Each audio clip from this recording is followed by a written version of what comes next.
DD Tamil நேயர்கள் அனைவருக்கும் என் அன்பு வணக்கம். ஸோ இன்னைக்கு நம்ம கேரளா டிஷ்ஷஸ் எல்லாம் கொஞ்சம் பார்த்துட்டோம். ஸோ அப்படியே நம்ம கர்நாடகாவுக்குள்ளே போகலாம்.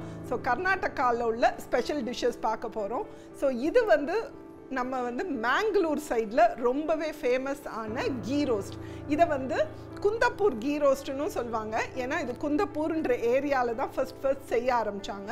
ஸோ இந்த பர்டிகுலர் ப்ரிப்ரேஷன் பார்த்திங்கன்னா நல்லா காரமாக இருக்கும். பார்க்க அப்படியே ஒரு ஃபியரி ரெட் கலரில் இருக்கும். ஒரு திக் நம்ம தொக்கு ஸ்டைலில் இருக்கும். அதே மாதிரி நல்லா புளிப்பு இருக்கும். ஒரு லைட் டிஞ்ச் ஆஃப் ஸ்வீட்னஸ் இருக்கும். ஸோ அவங்க இதை நீர் தோசையோடு சாப்பிடுவாங்க, ரைஸோடு சாப்பிடுவாங்க. ஸோ நம்ம அந்த மேங்களூர் கீ ரோஸ்ட் எப்படி பண்ணுறதுன்னு பார்க்கலாம்.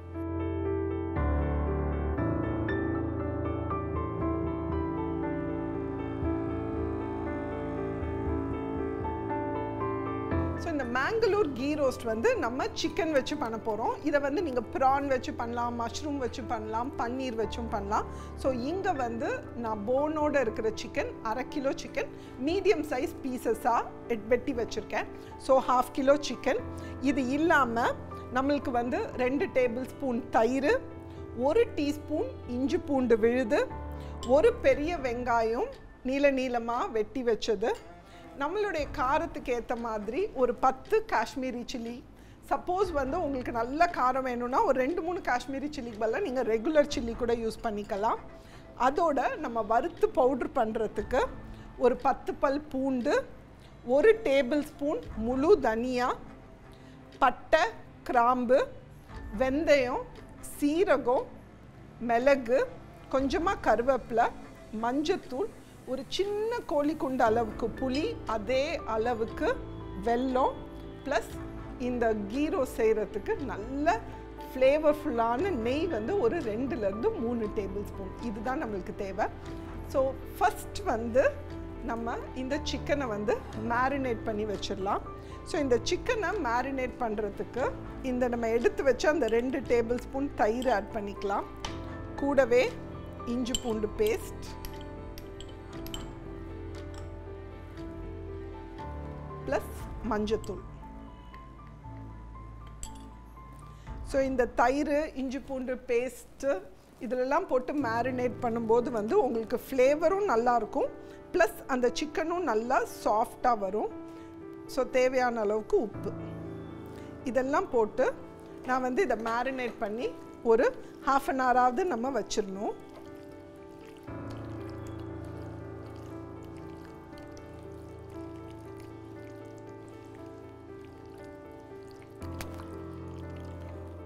ஸோ இந்த சிக்கனை நம்ம மேரினேட் பண்ண வச்சுட்டு இந்த கீ ரோஸ்ட்டுக்கான மசாலா செய்யலாம். ஒரு கடாய் சூடு பண்ணிக்கலாம். இந்த கடாயில் நான் ஃபஸ்ட்டு எடுத்து வச்சிருக்கிற தனியா, பூண்டு, பட்டை, கிராம்பு, மிளகு, சீரகம், தனியா, ப்ளஸ் இந்த முழு மிளகாய்,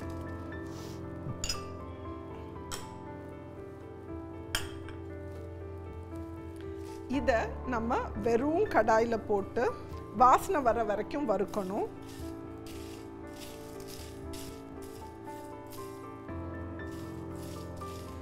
ஸோ இது நம்மளுக்கு எப்போதுமே மிளகா, தனியா இதெல்லாம் வறுக்கும்போது மிதமான சூட்டில் வச்சு இது பண்ணுங்கள். அப்போ தான் அந்த கருகி அந்த கசப்பு தன்மை வராமல் இருக்கும். இல்லை நான் சும்மா வாசனைக்கு ஒரு 2 கருவேப்பிலை மட்டும் போட்டுடுறேன். சப்போஸ் உங்களுக்கு ரொம்ப திக்காக வேண்டாம், உங்களுக்கு கொஞ்சம் கிரேவியோடு வேணும்னா நீங்கள் இந்த இடத்துல ஒரு 4-5 முந்திரியும் போட்டுக்கலாம். அப்போ உங்களுக்கு ஒரு திக் கிரேவி கன்சிஸ்டன்சி கிடைக்கும். பட் ஜென்ரலாக இது பார்த்திங்கன்னா ஒரு திக்காக அப்படியே அந்த கறியோடு ஒட்டிட்டு தான் அந்த மசாலா இருக்கும். ஸோ பாருங்கள், ஒரு 2 to 3 minutes வறுத்துட்டோம். நல்லா அந்த சீரகம், தனியா அதெல்லாம் வதங்கி அந்த வாசனை வர ஆரம்பிச்சிருச்சு. ஸோ இந்த ஸ்டேஜில் நம்ம இதை இறக்கிட்டு லைட்டாக ஆற வச்சுட்டு ஒரு மிக்சியில் நல்ல ஃபைன் பவுடராக பண்ணிக்கலாம். இல்லைனா கொஞ்சம் நீங்கள் தண்ணி ஊற்றி அதை ஒரு பேஸ்ட்டாக கூட பண்ணிக்கலாம். ஸோ நான் ஸ்விட்ச் ஆஃப் பண்ணிட்டேன். ஸோ பாருங்கள், நம்ம மசாலாவை நான் ஒரு மிக்ஸி ஜாருக்கு ட்ரான்ஸ்ஃபர் பண்ணிடுறேன்.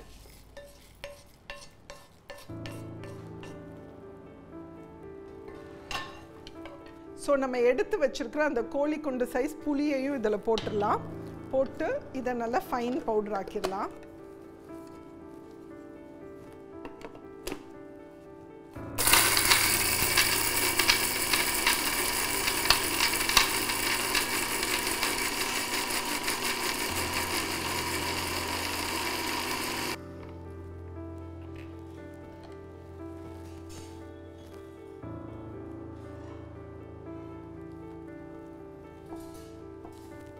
ஸோ கொஞ்சமாக ஒரு 3-4 டேபிள் ஸ்பூன் தண்ணி ஊற்றிடுறேன். தண்ணி ஊற்றிட்டு அதை நல்லா ஃபைன் பேஸ்ட் அரைக்கிறேன்.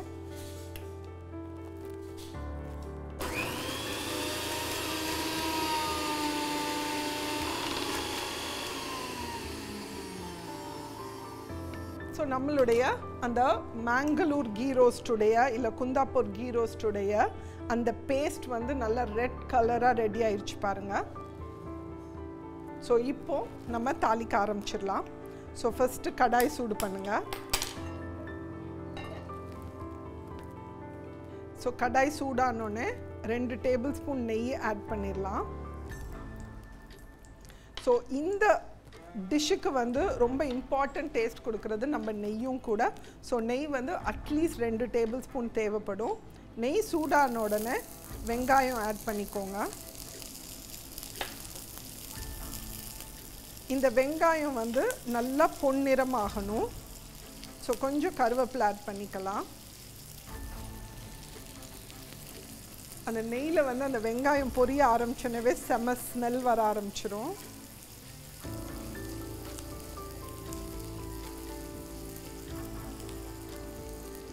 ஸோ பார்த்திங்கன்னா சிக்கன் வந்து நம்மளுக்கு வந்து நான் வெஜிடேரியன் சோர்ஸில் ரொம்ப ஒரு இம்பார்ட்டன்ட் சோர்ஸ் ஆஃப் ப்ரோட்டீன்.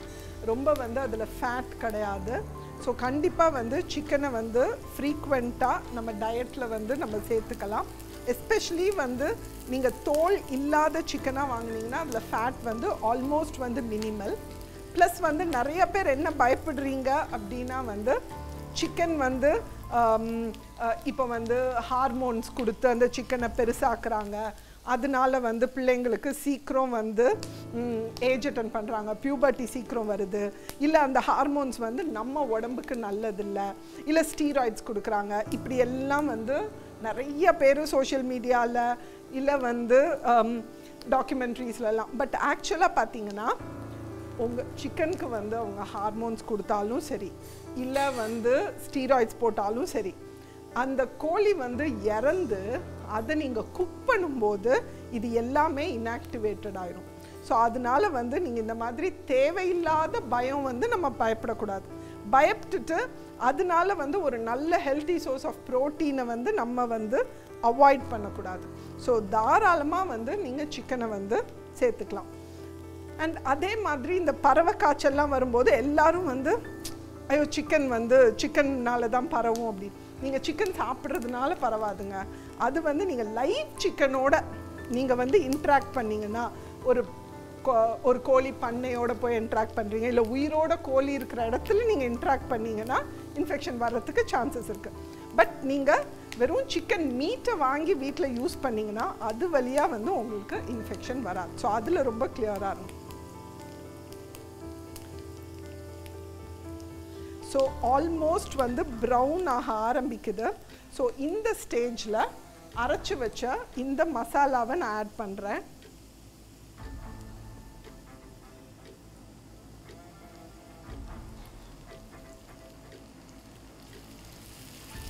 நெருப்பை வந்து கம்மியாக வச்சுக்கோங்க.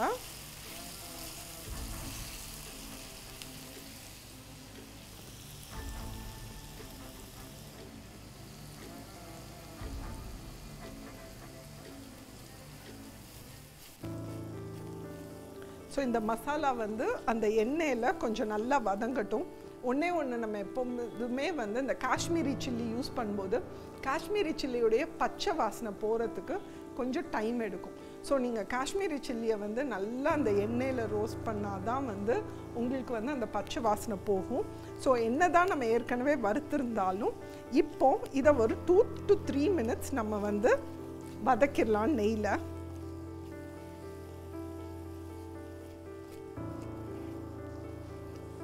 ஸோ இப்போ இந்த சிக்கனுடைய பெனிஃபிட்ஸு நல்ல விஷயம்லாம் பேசிட்டோம். இதில் வந்து கெட்டதே இருக்காதா அப்படின்னு நீங்கள்லாம் கேட்கலாம். அதாவது சில விஷயம் நம்ம என்னென்னா, இப்போ நம்ம சிக்கனில் வந்து எப்போ நம்ம ரொம்ப கேர்ஃபுல்லாக இருக்கணும்னா, நம்ம வந்து ரா சிக்கனை ஹேண்டில் பண்ணும்போது எப்போதுமே சிக்கன் வந்து ராவாக வந்து நீங்கள் சாப்பிடவே கூடாது. அது 100%. அதே மாதிரி நீங்கள் சிக்கனை வந்து ரா சிக்கனை ஹேண்டில் பண்ணுறீங்க, நீங்கள் வந்து கறியை கழுவுறீங்க இல்லை கறியை வெட்டுறீங்கன்னா கண்டிப்பாக உங்கள் கையை வந்து நீங்கள் சோப் போட்டு கழுவணும். ப்ளஸ் நம்ம கிச்சனில் வந்து கறி கழுவும் போது நல்லா ஃபுல்லாக தண்ணியை திறந்து வச்சு அந்த கறியை கழுவுனோம்னா அந்த தண்ணி எல்லா இடத்துலையும் வந்து தெறிக்கிறதுக்கு சான்சஸ் இருக்குது. ஸோ அதனால இன்ஃபெக்ஷன் வரலாம். ஸோ டைஃபாய்டு வரலாம், நிறைய ஃபுட்போர்ன் இன்ஃபெக்ஷன், டயரியா வரலாம், ஈகோலை, ஷிகல்லா இந்த மாதிரி பாக்டீரியானால டயரியா எல்லாமே வரலாம். ஸோ ரா சிக்கனை ஹேண்டில் பண்ணும்போது நீங்கள் ரொம்ப கேர்ஃபுல்லாக இருக்கணும். ஸோ ஹேண்டில் பண்ணிங்கன்னா கண்டிப்பாக சோப் அண்ட் வாட்டர் போட்டு உங்கள் கையை வந்து கழுவிடுங்க. ப்ளஸ் ஃப்ரெஷ் குக் சிக்கன் சாப்பிடுங்க அண்ட் வந்து ப்ராப்பர்லி குக்ட் சிக்கன் சாப்பிடுங்க. ஸோ இப்போது மசாலா வந்து ஒரு 3 minutes வந்து வதங்கிருச்சு. இன்னும் ஒரு லைட்டாக ஒரு 1 minute வதங்கட்டும், கொஞ்சம் அந்த எண்ணெய் பிரிய ஆரம்பிக்கட்டும்.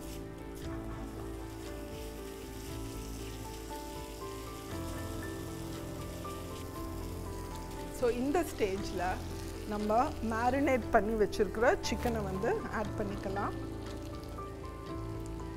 ஸோ இதில் வந்து நம்ம தயிர் போட்டிருக்கோம், உப்பும் போட்டிருக்கோம், ப்ளஸ் மஞ்சத்தூள் போட்டிருக்கோம், கொஞ்சமாக வந்து இஞ்சி பூண்டு பேஸ்ட் போட்டிருக்கோம். ஆனால் நம்ம உப்பு வந்து ஒரு 50 to 60% சால்ட் தான் போட்டோம். ஸோ நான் திருப்பியும் வந்து கொஞ்சமாக சால்ட் ஆட் பண்ணிக்கிறேன்.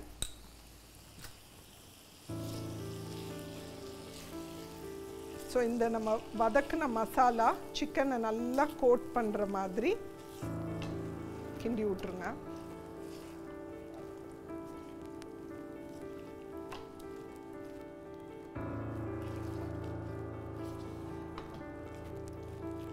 நான் வந்து ஒரு 1/2 teaspoon நெய் வந்து வச்சுருக்கேன், ஏன்னா அது நான் கடைசியில் ஆட் பண்ண போகிறேன்.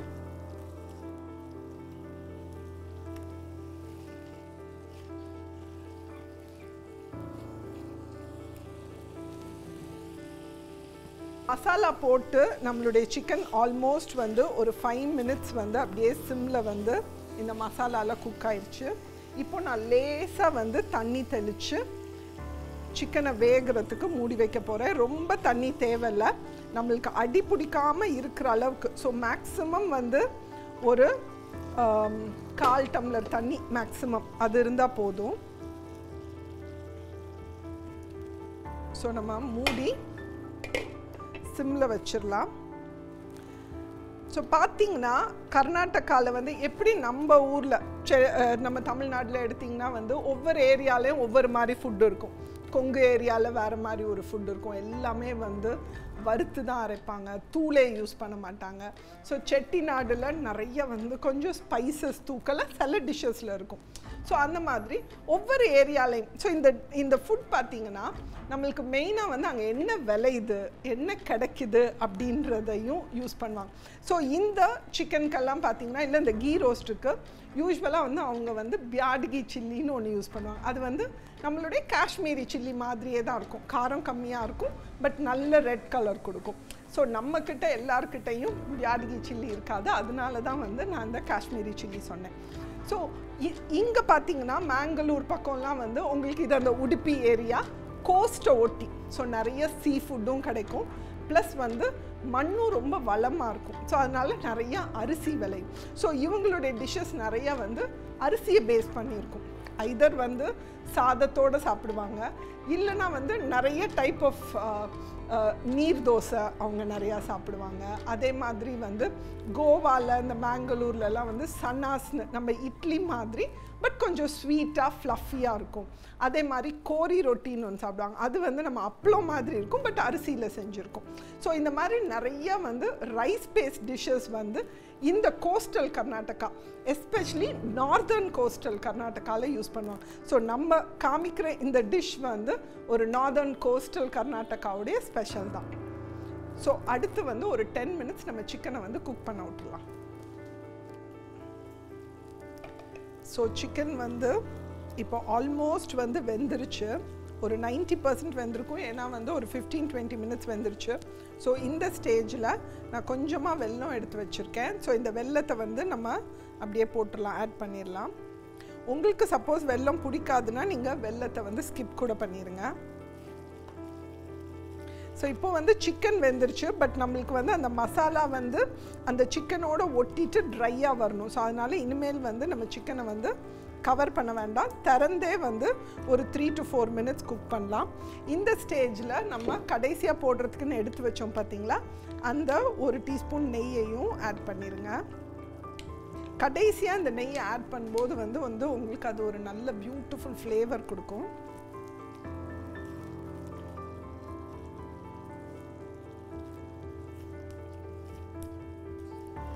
ஸோ இது வந்து நீங்கள் ரைஸோட சாப்பிட்டாலும் சூப்பராக இருக்கும்.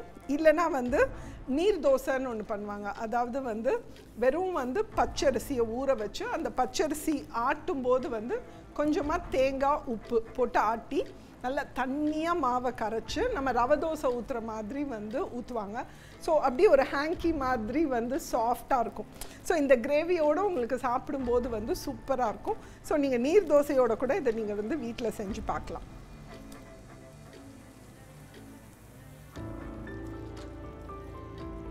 இல்லை இதே மசாலாவில் நீங்கள் வெஜிடேரியன் அப்படின்னா வந்து பன்னீர் ட்ரை பண்ணலாம், மஷ்ரூம் ட்ரை பண்ணலாம். இது எல்லாமுமே வந்து இதில் ரொம்ப நல்லாயிருக்கும்.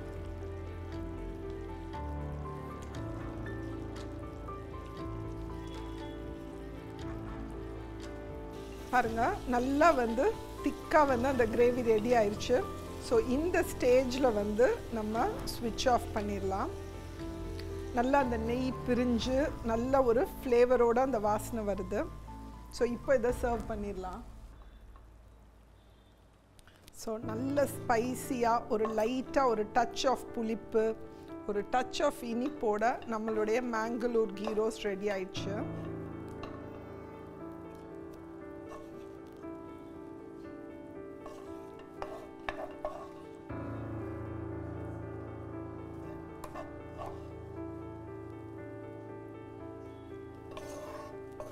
இந்த மசாலா ரொம்ப முக்கியம், ஸோ அதை வேஸ்ட் பண்ணிடாதீங்க.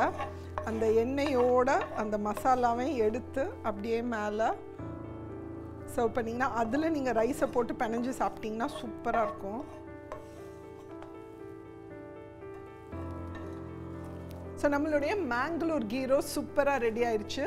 அண்ட் யூஸ்வலாக இதுக்கு நீங்கள் சிக்கன் வாங்கும்போது வந்து கொஞ்சம் கறி கட் மாதிரி, அதாவது எலும்பு இருக்கிற மாதிரி பீசஸ், பட் ரொம்ப குட்டி குட்டியாகவும் இருக்கக்கூடாது, ஓரளவுக்கு மீடியம் சைஸ் பீசஸாக எடுத்துக்கோங்க.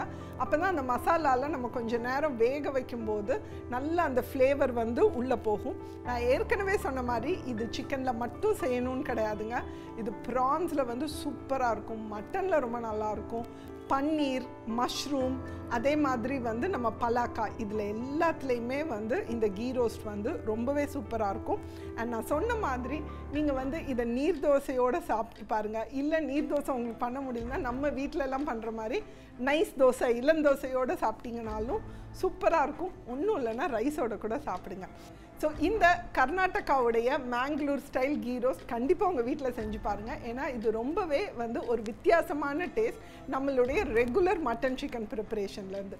ஸோ கண்டிப்பாக உங்கள் வீட்டில் ட்ரை பண்ணி பாருங்கள். இன்னொரு சூப்பரான கர்நாடகா ரெசிபியோட அடுத்த வாரம் உங்களை சந்திக்கிறேன். பாய்.